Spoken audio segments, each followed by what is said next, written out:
are two historical repositories in New York City that reveal in fascinating detail the application of the telephone principle to the service of mankind. In one on Lower Broadway are preserved the records that tell the entire story of the effort to introduce and carry on the service of intercommunication by the spoken word. Here are the reports and correspondence of the pioneers whose work and faith were the foundations of today's great industry. Here are the records that disclose the early vision of a unified system and of universal service, and that mark the progress toward that ideal.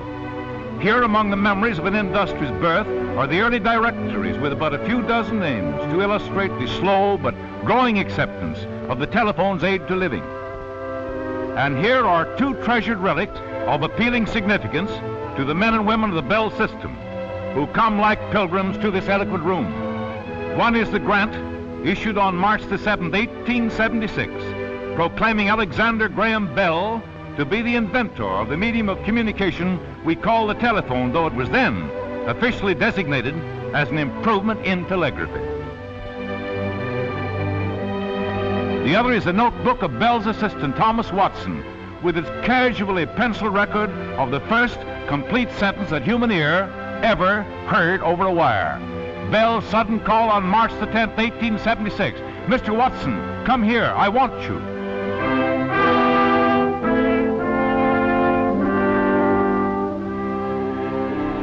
What an amazing circumstance it is that the first of all telephone calls should have been, "I want you," as though to signify the reason for all the calls to follow.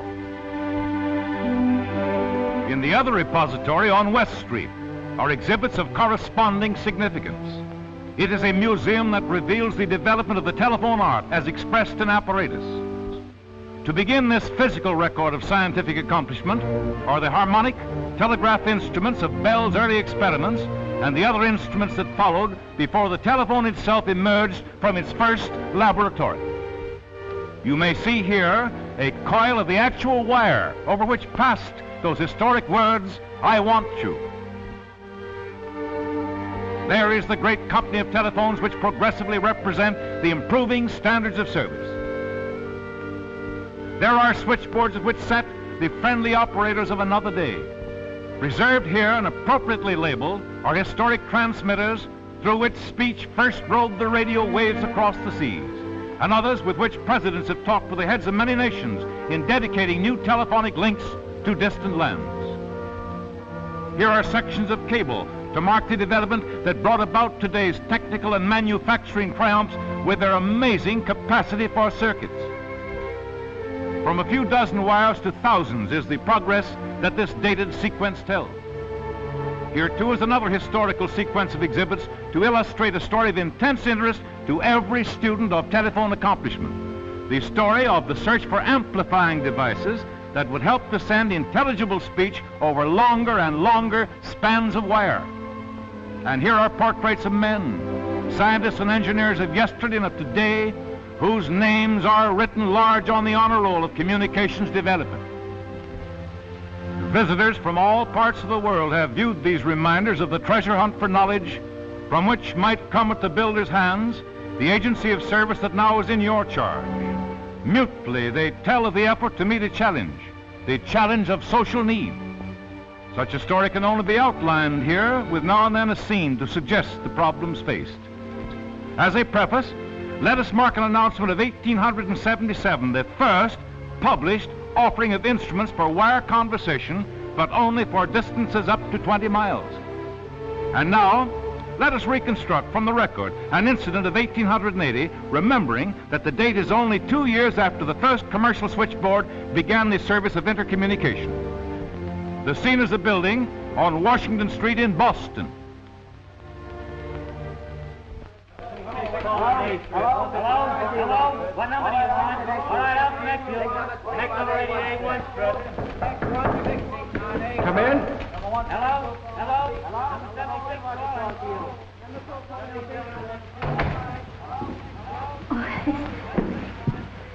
This is the telephone office, isn't it? Sure. All the telephone talk goes right through this room. My. Well, then perhaps you can help me. You see, I have no telephone. It's mostly the business people who have. That's why I'm here. and I want to talk with my son about his father. All right. I guess we can fix it for you. The telephone's right here. Where is he? He's in Chicago. Chicago? Oh, but he's a contractor now, and he's doing very well. I'm quite sure he has a telephone. I just must talk with him. You want to talk to him on a wire? Yes. Thank you, sir. Did you hear that, John? Here's a lady who wants to talk to Chicago. Oh, I'm sorry, madam. There are no wires to Chicago. We have a wire to Salem, that's 15 miles, and one to Lowell, that's 25 miles. But you can't hear over them very well. They're always noisy. We have the telegraph messages over them most of the time. The longest wire is to Worcester, that's 40 miles, but it's no good for talking. But I don't understand. I saw all the wires on the roof, and I thought they went many places. And I did so want to talk with my son. I wish you could. You can. Someday. I'm sure you can someday. But this is a new business. No one knows much about it yet. Oh, dear, I thought if I came here, and there are no wires, what will I do? Hadn't you better telegraph? That's mighty quick. Oh, yes, I know it's quick, but it's not the same thing. Oh, I did so want to hear my son's voice, and I wanted to tell him something myself, and I wanted to hear his answer myself. Well, thank you, young gentlemen. We're sorry we can't help you. I hope it's not bad news. Oh, no? Well, someday there'll be a wire, a quiet wire, and then you can talk with each other. I hope so. I'm very sorry we can't help you now. Goodbye. Goodbye.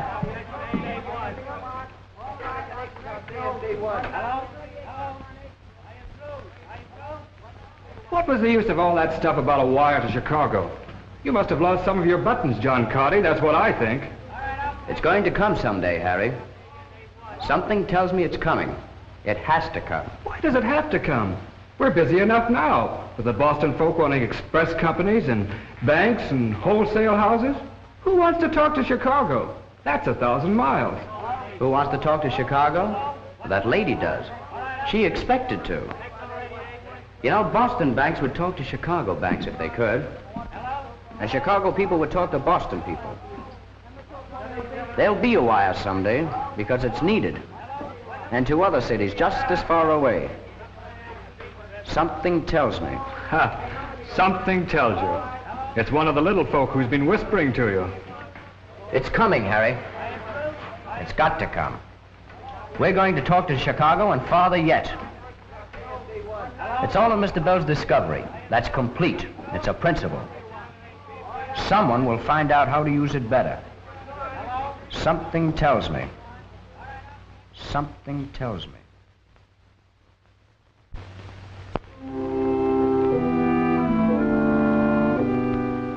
And now, starting with this glimpse of a period still within the memory of millions of Americans, let us dip into the record that tells of one of the great technological romances of all time. The telephone art had yet to be developed. Electrical engineering was not yet a course of study in American colleges. There were only about 200 communities where a primitive service had been introduced to a doubting public. In all America, there were fewer telephones than you will find today in 7 or 8 New York office buildings. A telephone circuit was part wire and part earth, with the speech it carried, of course, at the mercy of any electrical disturbance in earth or air. A thunderstorm would completely prevent conversation. Not for many months was it discovered that an all-metal circuit would result in clearer speech. It was truly a daring experiment that was completed in 1884, a 2-wire circuit for speech between Boston and New York. But it led to an historic decision. Yes. Oh, as soon as possible, Mr. Cahill. Oh, yes, they're all here and waiting for you. Very well, thank you.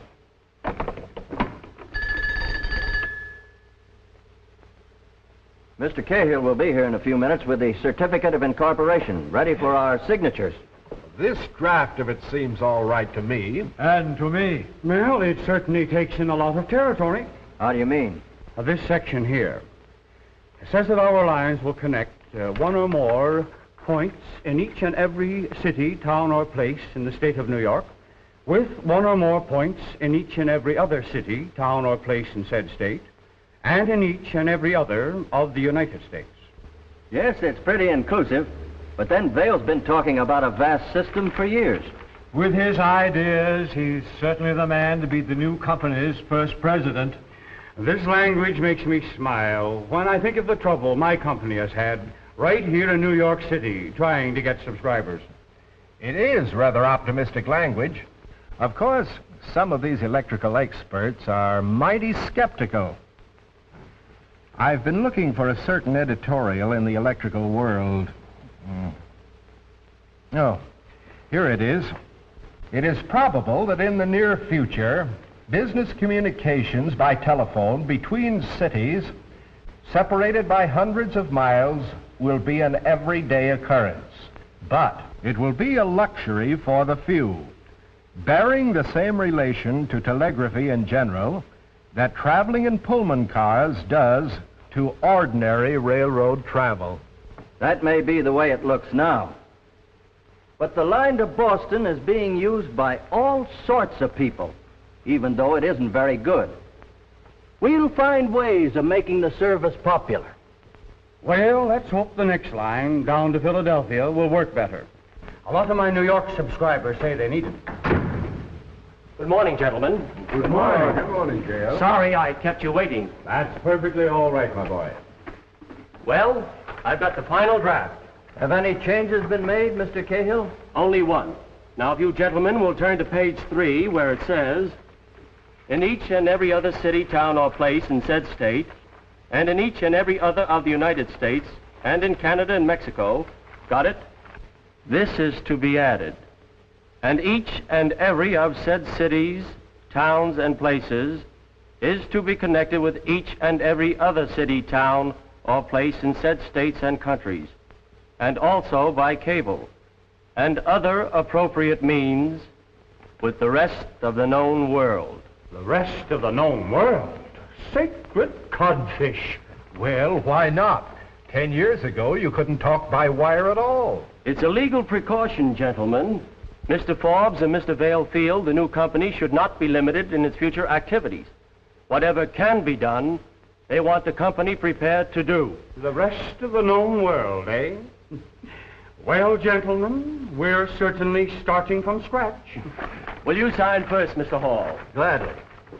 Sign your name on the top line, please.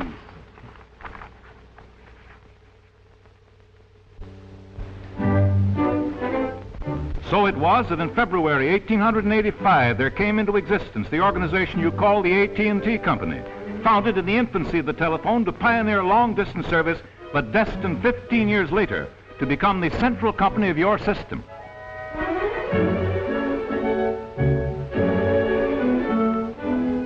While transmitters, receivers, and switching devices were being improved, an important development came from the study and introduction of the principle of transposition.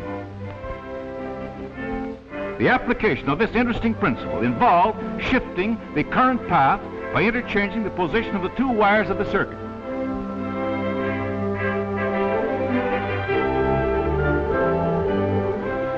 This exchange of the pin position of the two wires at carefully determined intervals helps to reduce the interference brought to the circuit by induction from parallel electrical currents.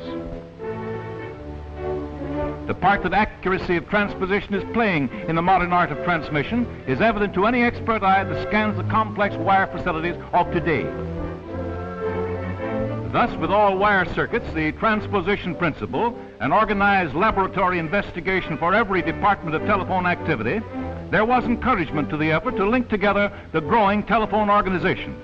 Yet, when wires were made to talk 1,000 miles in 1892, the accomplishment only emphasized the character of obstacles still to be overcome. Come in.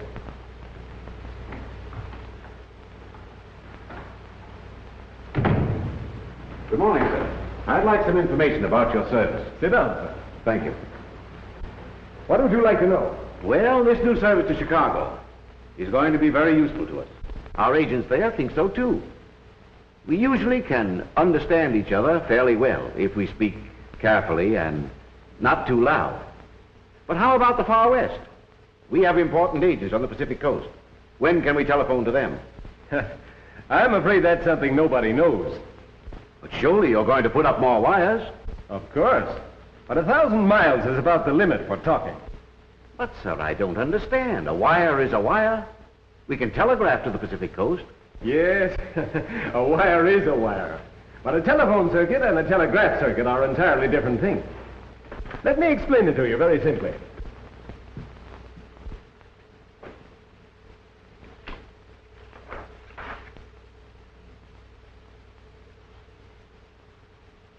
Here's your telephone transmitter.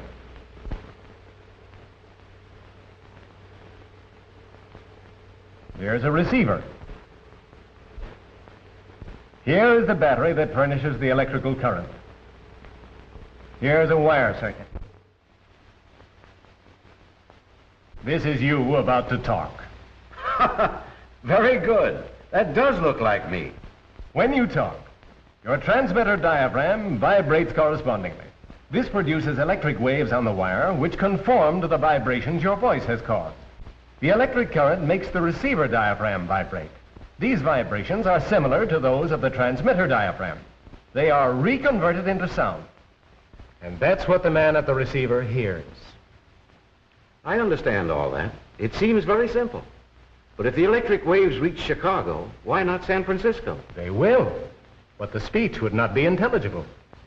You see, the electric waves which represent your voice grow weak with distance. Then they get smothered by the other waves on the wire. What other waves? Oh, electrical disturbances and other things. We call it noise. When your speech level gets down to the noise level, the man at the other end of the wire won't hear it. So that's it. That's the situation. What we need is a device that will take the electric current when it becomes weak, restore it to its original strength, and keep unchanged the wave pattern that represents your speech. Sounds like a fine idea. Oh, we have the idea, but we haven't found the device. When we do, we'll have better lines. The only alternative is to increase the size of the wires and space them farther apart. Well, why not do that? Here's the kind of wire used on the new circuit to Chicago. What we call the number 8 size. This means 870 pounds of copper to the mile.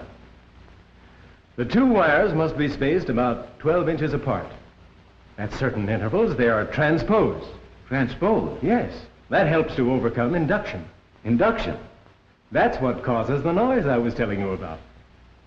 Now, we could string wires all the way across the country, but they'd have to be larger than these number 8s, and with wider spacing. Probably, 24-inch spacing would do the job. Well, if you can do it, I think you should do it. I want to use those wires. It's a matter of economics, sir. A circuit like that would need thousands of pounds of copper per mile. To support the added weight, more poles would be needed, or else heavier ones.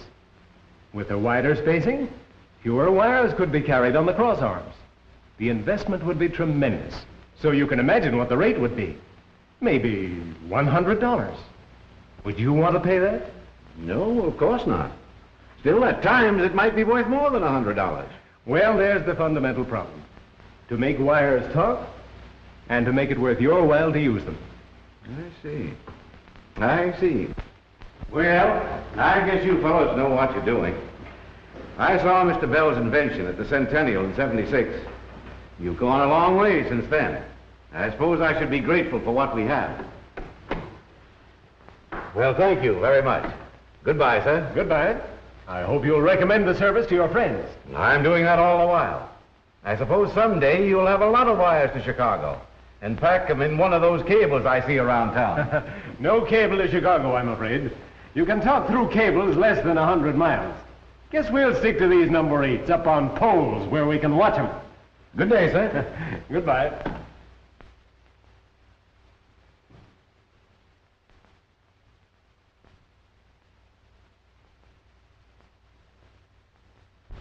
No cable to Chicago, thought the engineers of 1892. There was no scientific experience that could foresee it. But there is such a cable, and in the picture record of its completion is the presence of some of those same engineers watching the ceremony of the final splice. And this cable, as we heard foretold a moment ago, is packed with wire circuits so that the pulsing, interrelated life of great urban communities may be expressed in speech over the miles. In the record, too, is a still more significant reminder of progress. A type of cable with only 4 conductors providing channels for hundreds of simultaneous conversations. And while glancing at these exhibits of development, let us mark still another achievement. It is the grouping in a single sheathing of 4,242 strands of insulated wire that may be buried so confidently beneath the city's streets as channels for the speech of its citizens. Certainly, an exciting transmission problem, that of making cable circuits conform to the needs of changing times. Yet its intriguing history is but one of 1,000 chapters in the telephone story, each replete with the thrills of discovery, of technical application, of development and change to match progress in 1,000 directions. It is a record that reveals the astonishing ramifications of scientific persistency. There's a half-century of history for you installers to read if you would know about the 100 and more types of transmitters and receivers preceding the instruments that today you put to work so skillfully, and you with switching mechanisms in your care. A vast literature awaits you if you would retrace the path leading back to the beginning of intercommunication. You men of the cables and open wires who build the lines and keep them efficient for the flying speech of this modern day, look in the record if you would know what went before the writing of your present manuals of technique. And you guardians of the amplifiers that help to make a whisper recognizable around the world, there's historic drama for you in the record of engineering and laboratory adventuring that gave you your tools of today. Deduct from the telephone art what a search of this record will disclose, and you have left, as you all know, nothing but the first crude instrument. The temptation to explore that record here is strong indeed, but there is time to pause at but a few of the pages that refer to this anniversary story. Our narrative is still in the early 90s. There were 300,000 telephones in the nation. From all important population centers, the lines were spreading to suburban areas. A system of long-distance lines was growing, but its limited range is revealed in a special directory of that day, a book listing all the telephones in America that were connected with this system by all metal circuits. It was called a national directory. Yet, the telephones it listed were in only 14 states, and 1,000 miles was still the limit for talking. But men were thinking, men were experimenting. And at the beginning of the century, there came to telephone engineers a device that would preserve weakened energy on long circuits. It was the loading coil. To understand the loading principle, we can think of energy being applied at one end of a rope. A wave pattern is created, but it soon disappears because of the rope's resistance. But if the rope is loaded with weights at proper intervals, the initial energy is not so quickly lost. Thus, the wave pattern is maintained for a longer distance. There was another development of the period that bears upon this anniversary resume. This was the possibility of arranging 2 circuits in such a way that a 3rd circuit for conversation would be created. This 3rd circuit is what you call a phantom circuit. The engineers who plan for these invisible carriers of speech know best the millions of miles of copper wire that the phantom principle has saved. As experience was gained in the scientific loading of circuits, hundreds of miles were added to the range of the spoken word. Historic advertisements told that an unlimited range was the hope, but limits still remained. And from the circuit map came the challenge of the gaps yet to be bridged, not just by wires, but by wires that would talk.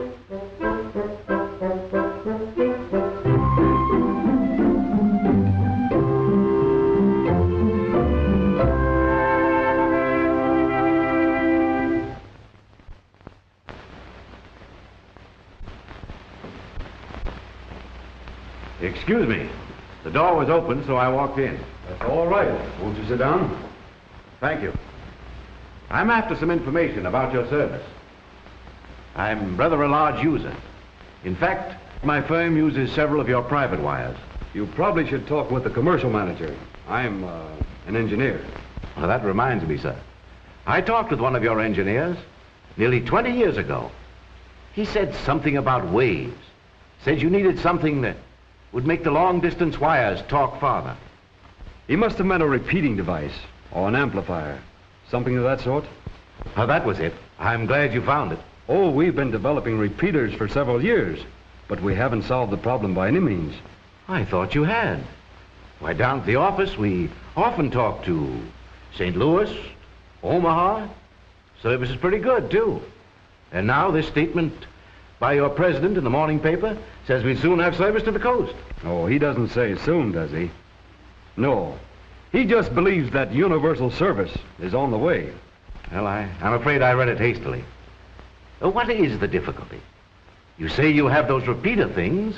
Yes, but they've got to be better, much better. We're in a peculiar position. We know definitely what we need, and it doesn't even exist. That puts it right up to us, doesn't it? I just can't grasp the problem. The problem is to get the telephone waves to the distant end with volume enough, without distortion, and without picking up a lot of noise. Now, the lines we're using are loaded with... Loaded? With what? Well, loading in telephony is rather difficult to explain to the layman. But it means that coils of wire, like this, wound on iron cores, are introduced into the line every few miles. They don't add additional energy, but they do conserve what we have. They make the entire length of telephone line more efficient. What are these thingamajigs you call repeaters? They are also devices which are introduced into the line, but much farther apart than loading coils. They actually introduce new energy into the line to restore the electrical current when it becomes weakened. Well, can't you use your coils and your repeaters together? Now you've named one of the most tantalizing problems in our engineering. Here's the most important element in the repeaters we're using today. If we put a repeater employing one of these elements on a loaded circuit, the result is fairly good, up to a certain distance. Well, if one of them helps, why not use a lot of them? It can't be done. If we use more than one on a circuit, there's distortion, and other troubles too. There's no point in transmitting badly distorted speech, is there? Then Denver is the limit from here. It really is a little bit more than the limit. We aren't very proud of that circuit. It's all very confusing. You've improved your line, still you need a repeater. Use a couple of repeaters, and right away you hurt your line. I never dreamed it was such a scientific matter. Let me put it briefly. There are three considerations to this problem of getting your remarks in New York over a wire to, well, let us say San Francisco. First, the best possible amplifying devices. Second, the best possible lines made suitable for those devices. Third, the best possible circuit arrangements for combining the two. Now, I suppose that sounds pretty technical. Yes, don't tell me any more. I'm mixed up enough already. What I mean is, everything must be engineered to work together. When we get the amplifier we're after, we may have to make adjustments in the loading, or else the amplifier won't operate. The circuit arrangements may have to be changed. We don't know that yet. Every improvement affects everything we've got already. That's telephony. Well, good luck to you. I hope you find what you're after. We expect to do it. It's our job to do it. We have a splendid scientific organization. Some brilliant men have been assigned to this particular problem. We're not going to give up. When you hear that we have a line to the coast, a line that talks, you'll know that America has given something mighty important to the world. It certainly will be important. Well, thank you, sir. Goodbye. Goodbye.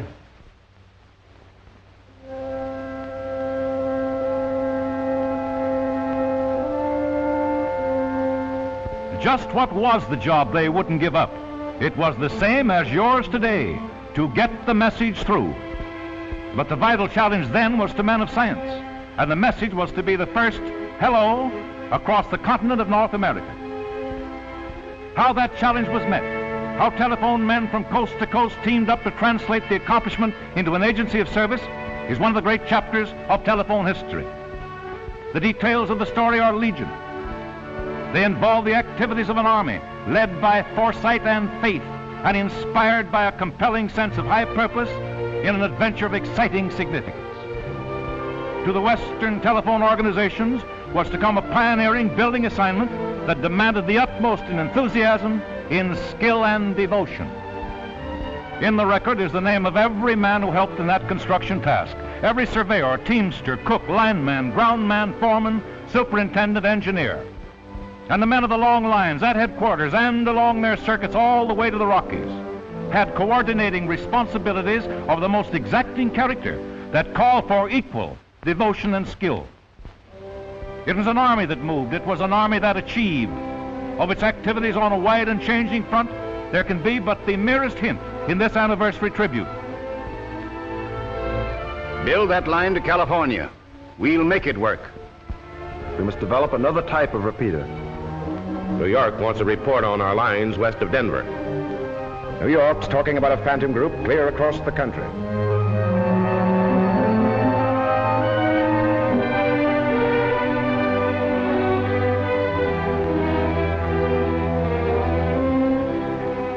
This Mercury arc repeater still seems too erratic. Let's see what the labs can do with this vacuum tube. We'll meet the Pacific men at the Nevada line. There's got to be a better vacuum.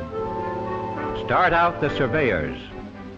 Put transcontinental estimates in the budget.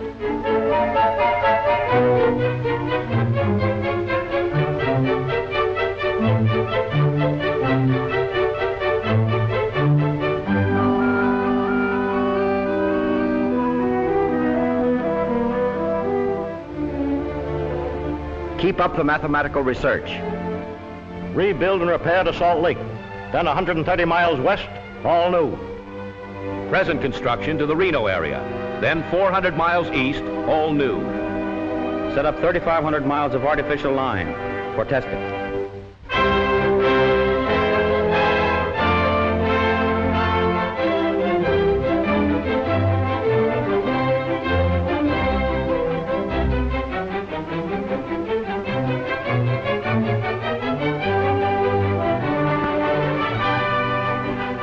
Make sure divisions 1, 4, and 5 are ready. 500 men can do it. Let's get organized. We'll use 14,000 poles crossing Nevada. This new tube design might work with better lines. Remeasure loading and transposing. New York to Denver. It must be accurate.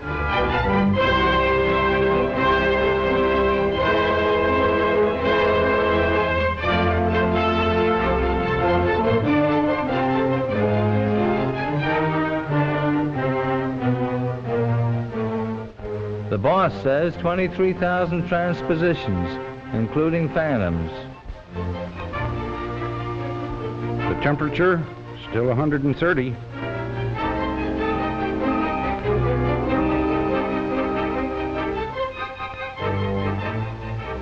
Look out for rattlesnakes.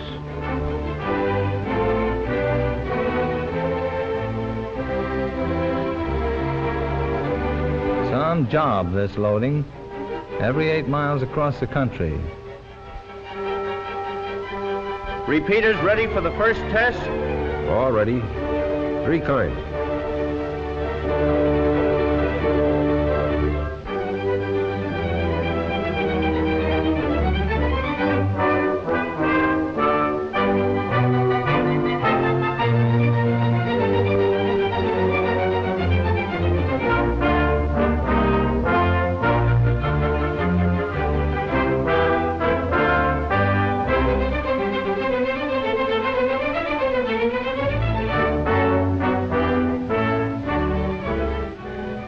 Well, the job's about done, boys.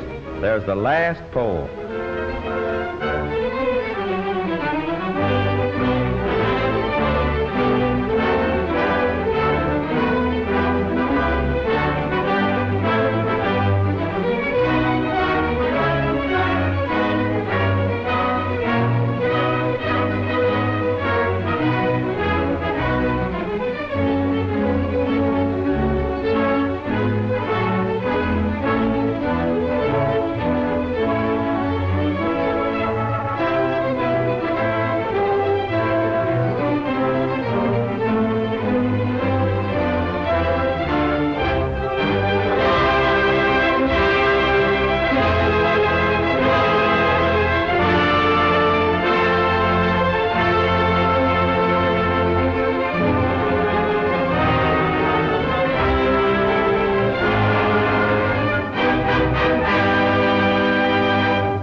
More than 30,000 of today's telephone forces were in Bell system service on that January day of 1915, when greetings between East and West spanned 3,400 miles in dedication ceremonies.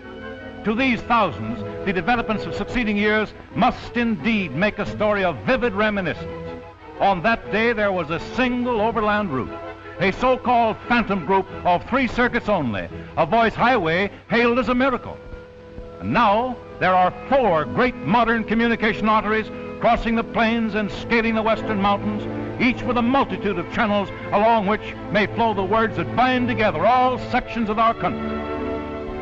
The historic amplifiers of the first transcontinental test are treasured as ancestors of nearly 500,000 that today give their restoring impulses to the currents coursing through them at 1,000 strategic centers. A frequency range of but 900 cycles represented the first speech that united East and West. Today, there is 3 times that pioneer range to bring about the clarity that distinguishes nationwide transmission.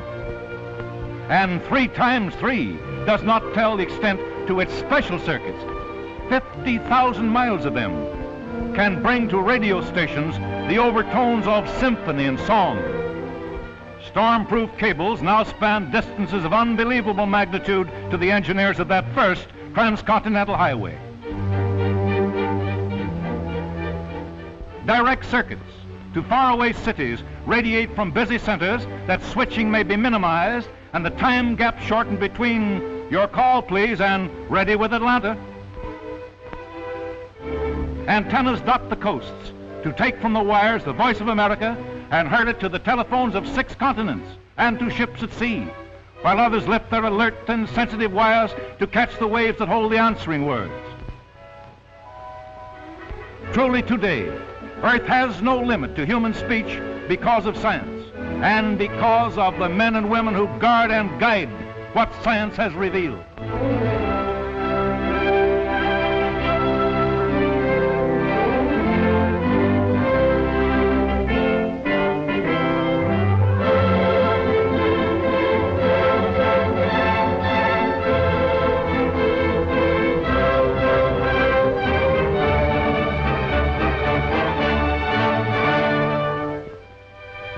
Someone will find out how to use it better.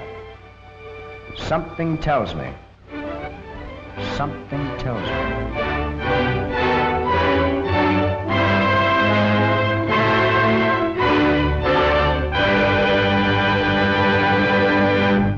The calls to follow. In the other repository on West Street are exhibits of corresponding significance. It is a museum that reveals the development of the telephone art as expressed in apparatus. To begin this physical record of scientific accomplishment are the harmonic, telegraph instruments of Bell's early experiments and the other instruments that followed before the telephone itself emerged from its first laboratory. You may see here a coil of the actual wire over which passed those historic words, "I want you." There is the great company of telephones which progressively represent the improving standards of service. There are switchboards at which sat the friendly operators of another day. Reserved here and appropriately labeled are historic transmitters through which speech first rode the radio waves across the seas, and others with which presidents have talked with the heads of many nations in dedicating new telephonic links to distant lands. Here are sections of cable to mark the development that brought about today's technical and manufacturing triumphs with their amazing capacity for circuits. Ford began the service of intercommunication. The scene is a building on Washington Street in Boston. Hello? What number do you want? All right, I'll connect you. Connect number 88 Strip. Come in. Hello?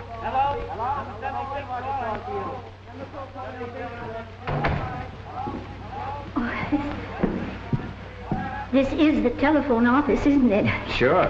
All the telephone talk goes right through this room. Well, then perhaps you can help me. You see, I have no telephone. It's mostly the business people who have. That's why I'm here. And I want to talk with my son. about his father. All right. I guess we can fix it for you. The telephone's right here. Where is he?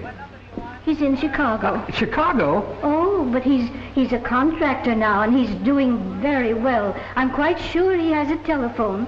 I just must talk with him. You want to talk to him on a wire? Yes. Thank you, sir. Did you hear that, John?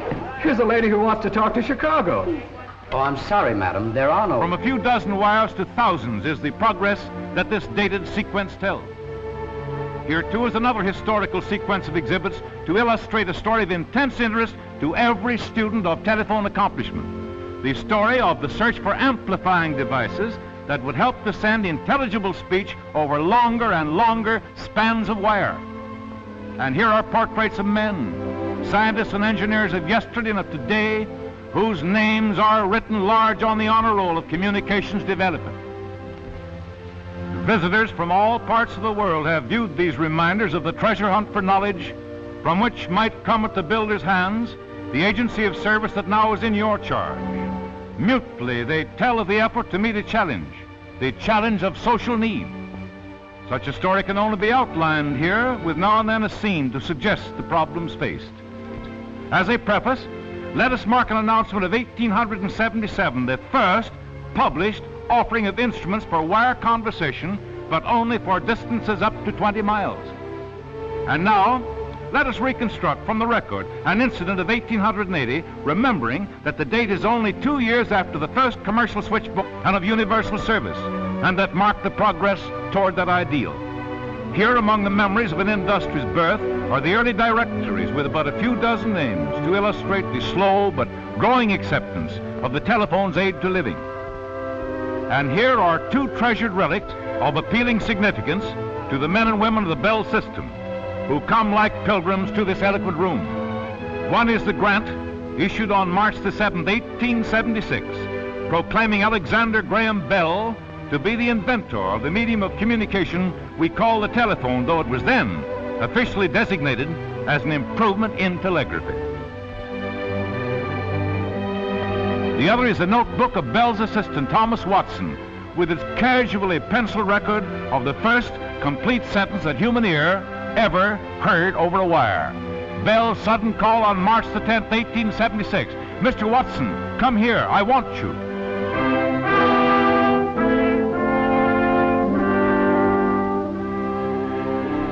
What an amazing circumstance it is that the first of all telephone calls should have been, I want you, as though to signify the reason for all.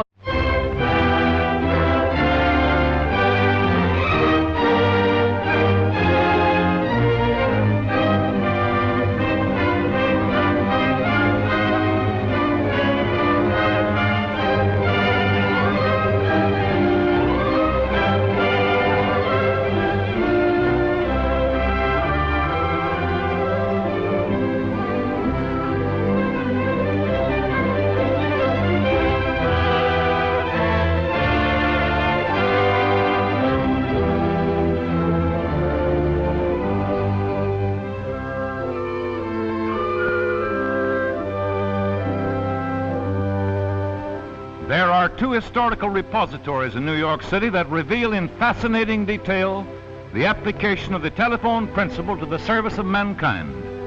In one on Lower Broadway are preserved the records that tell the entire story of the effort to introduce and carry on the service of intercommunication by the spoken word. Here are the reports and correspondence of the pioneers whose work and faith were the foundations of today's great industry. Here are the records that disclose the early vision of a unified system.